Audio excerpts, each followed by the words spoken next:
Hey guys, Infidel1258 here. Today I'm going to get into another frequently asked questions video. If you're new to my channel, my name is Dwayne Cunningham. I go by Infidel1258. You can just call me 12. And I check the comment section on my channel, and I do so looking for questions or concerns that you guys are raising because I want to answer the things you're talking about, the things you're thinking about. And so we'll get 3 different comments from 3 different videos, and maybe there'll be some small little ones in there as well. Let's get into it. I haven't looked at the comment section, so I don't know what's coming here. Sure. Hey JPH, good to see you. Thanks for hanging out in the live earlier today, and for the comment. Solving chaos. Let's see what you got. I have money in an IRA and a 401k. If there is a Bitcoin ETF that is available, I would move 1 to 5% of my portfolio into Bitcoin or Ether. Not everyone wants to use a DEX, Coinbase to fund their Bitcoin holdings. Why not use your 401k plan? That is what I'm going to do. Is use money that I have in my Roth IRA to get Bitcoin. This is cool, and this is the use case, and this is that the video comment that Solving Chaos is commenting on. I spoke to a 30-minute video where I talk about why I'm not particularly excited about the Bitcoin ETF, which has now passed. And so there is paths for what he's saying to happen. And I'm sure that's going to be more and more common for a lot of people. There's an audience of people that are going to be able to move into Bitcoin now that wouldn't have been able to. That's cool. There's also going to be an audience of people that are going to learn about Bitcoin that are going to be more and more open to hearing about Bitcoin because it's become more institutionally accepted, because the ETF represents an SEC rubber stamp to some extent. Now, it's still not a very clear rubber stamp. If you followed the word of what the SEC said, they were very reluctant, and they even issued a declaration or a disclaimer saying, like, be careful with Bitcoin. We don't particularly endorse Bitcoin. So it was very strongly worded. If you go Google that, you can see the SEC had things to say about Bitcoin immediately after launching this ETF or approving it, or the various ETFs, because there's more than one. But it's still good. So the video, I make the point, it's good. This is an indication towards bullishness across a long time horizon. But the picture of ETF meaning buy now, panic, FOMO, moon mission, which is sometimes the sales pitch of the cryptocurrency YouTube space or Twitter, or and the same is true with halving. It's like these narratives come up and we say to ourselves, this is it. Institutional money is here. It's going to come. People like Solving Chaos are going to be now the norm and not an unusual. I don't buy that. It's great to see that you have that option. I don't buy for a second that there's going to be now, billions and billions and billions of dollars that are rushing in. In fact, people talk about how Bitcoin will one day have a market of $1 trillion. I think that's probably true. So I'm long-term very bullish about Bitcoin. But the idea that this ETF or these approvals are going to be this absolutely catalyzing moment that changes everything, I don't buy it. I think that's hopium.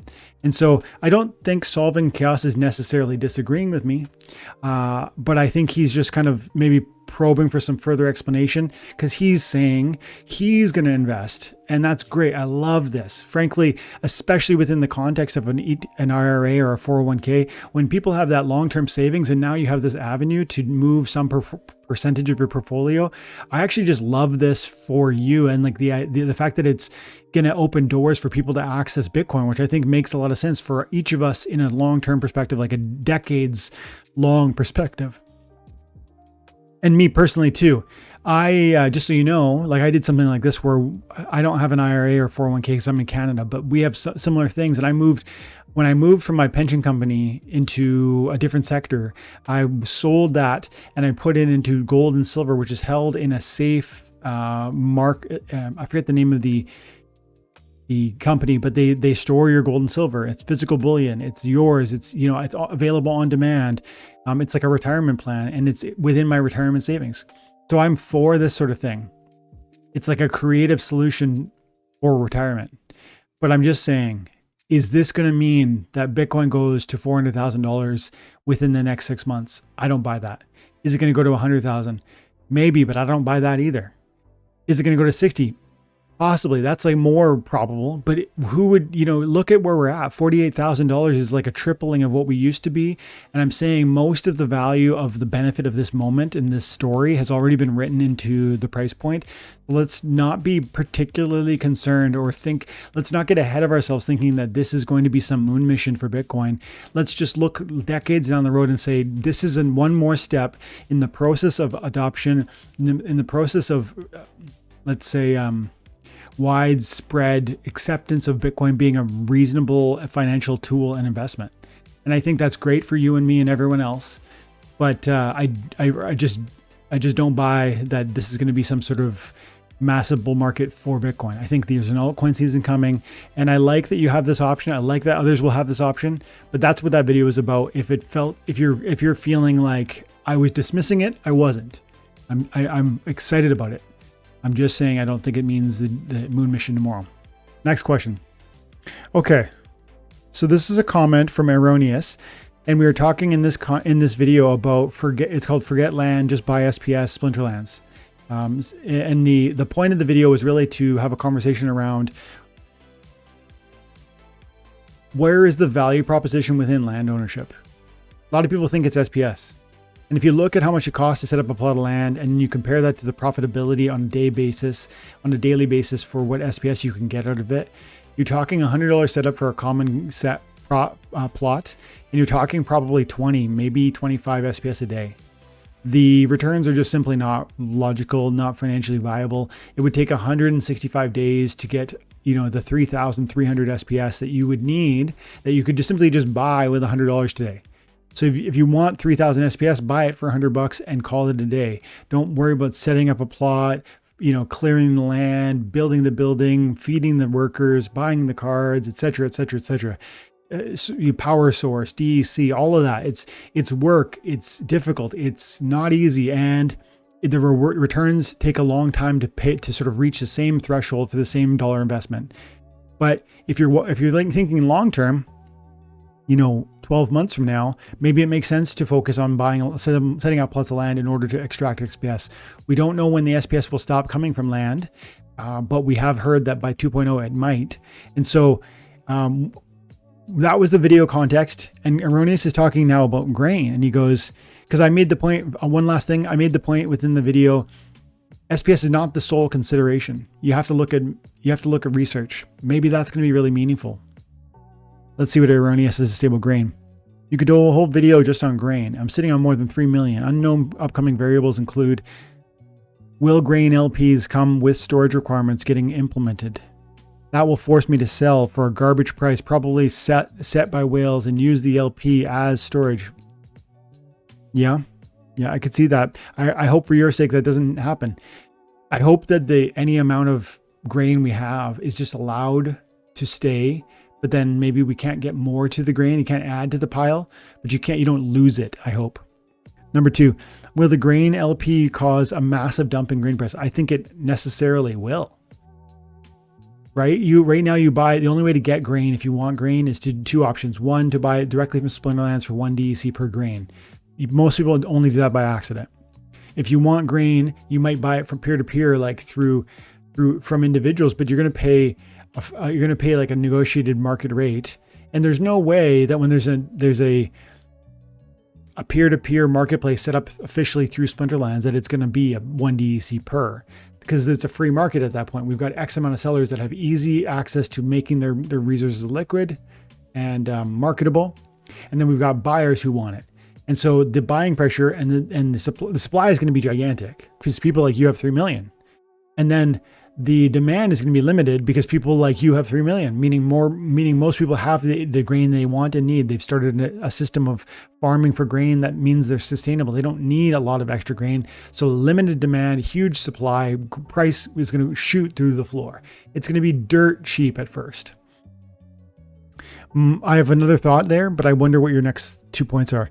3 points. I'll finish the thought though. If the grain is dirt cheap, and if storage solutions are possible, there can be an investment opportunity there to think long-term about grain, because there'll be ample sellers and few buyers, and that's a great place to be if you can figure out storage, if you're willing to sit on grain long term, if you think it's viable and important to have that grain, you know, a year down the road. Let's see what points 3, 4, and 5 are. Will they revert to a flat grain fee for castles and keeps? If they do, will it be all at once or incrementally, and when? I might have to shut down my castle if that happens. There's a whole inactive tract in my region. Dang. There's so much in this one point. He's right. This could be a whole video. This one point, like the idea of the fees associated with castles and keeps. I don't understand that because I don't have a castle or keep. If they change that, how suddenly will it happen? Again, I can't speak to that. I might have to shut down my castle if that happens. That would be crazy. That castles or keeps might actually be threatened and forced to shut down is a real problem if that's accurate. Now, I can't speak to that though, because again, I don't know about the first 2 points there. And finally, there are whole inactive tracks. There's a whole inactive track in my region. This is a problem. Land needs people. Only 20% of the plots of land have been activated. I said before land launched somewhere between 20 and 40%. 40 would be awesome. And if we get there by, you know, over the next few months and weeks, I'd be so stoked, because you know what? We need less of this to happen. We need things like surfing, and we need, surfing to activate so that we can be finding ways to use land even while it's not being run by its owner. And I think that would be one way that might begin to solve this problem. And then speak into taxes and sustainability for castle and keep owners. I'd need a deeper dive on the white paper to properly understand the castles and keeps and taxation, etc., in order to speak to the issue you're speaking about. But the inactivity of land is a problem, and it won't be resolved unless SPS price goes up, new players rush in, or surfing happens. 4, when the new raw materials mining drops, that is going to drastically shrink the amount of grain produced in producing plots. Yes, it will. Water, river, and plains. So if you are in an active region, your access to grain is going to shrink drastically. Yeah, that's true. My understanding is that LPs will regional. That's my understanding as well. This is a strong point for why you might argue there will be reason to hold on to grain for 6 months or 12 months after it goes on the market. But once it's on the peer-to-peer market, like I said earlier, the price is going to crater, because people aren't thinking 12 months down the road. They're thinking 12 hours down the road. I want to buy things now. And so they're going to want to sell their grain for whatever they can get it for. And there's going to be almost no buyers. So the price will crater. And only people like you who see what you just made, the point you made here, which is there will be less and less grain 6 months, 12 months, 18 months after the land 2.0 happens, which means the grain becomes more and more important. So storage, if possible, is going to be worthwhile, if it's even possible. But what's that going to look like? We don't really know. And finally, will they handle the new raw material mining the same way they're doing it right now with grain, unlimited storage until they drop the LPs for them? Oof. I don't know the answer to your sub-question 5, but I think the likelihood probability is that yes, they would let you have unlimited storage until such time that they figure out the LPs, but that's not going to be preferred or desired. Okay, that's not going to be preferred or desirable. It's just going to be what they naturally do due to not being able to keep up. That's my guess. One more quick comment before we go on a different video. Win more with Golem Overlord. This was a video I did a while ago where I talked about Golem Overlord and how I win, how I focus on when I battle, what hours of the day matters, how I maximize the way I play the game and get the most out of each hour and minute I play it. I'm playing it every day. I'm claiming every single day. I'm not checking out my money every day anymore, because you see a reduction in your claim capacity as you do. Right now I did almost a solid month of claiming every day and cashing almost everything out. And I think I got about $100 out, if I recall correctly. I have that recorded somewhere, but I don't have the information in front of me. Suffice it to say, I'm playing the game, I'm enjoying it, and I'm still utilizing some of those same tips and techniques. I wake up early, I attack when you're sleeping, I attack before bed, I attack when I think people are mostly sleeping. I also strike fast and claim quickly. Like I don't sit on a big pile of tokens. I make sure that my part is relatively low, and then I do all my battles and I claim really quickly. That minimizes my exposure because I'm not a big target with a huge chunk of change that people want to chase after. And so, yeah, I still am playing it regularly. I'm still enjoying it daily. And thank you for the comment. Golem Overlord is definitely something I'm enjoying, and I encourage you to keep exploring it. In fact, there's tons of new things coming, including on the screen here. It looks like they've started something as of today where they're acknowledging, or this might be like a acknowledgement of different things I've accomplished in the game. It's just popping up all day today. So I'm going to leave it there, guys, but thank you so much for your time and attention. I hope you have an amazing day. God bless.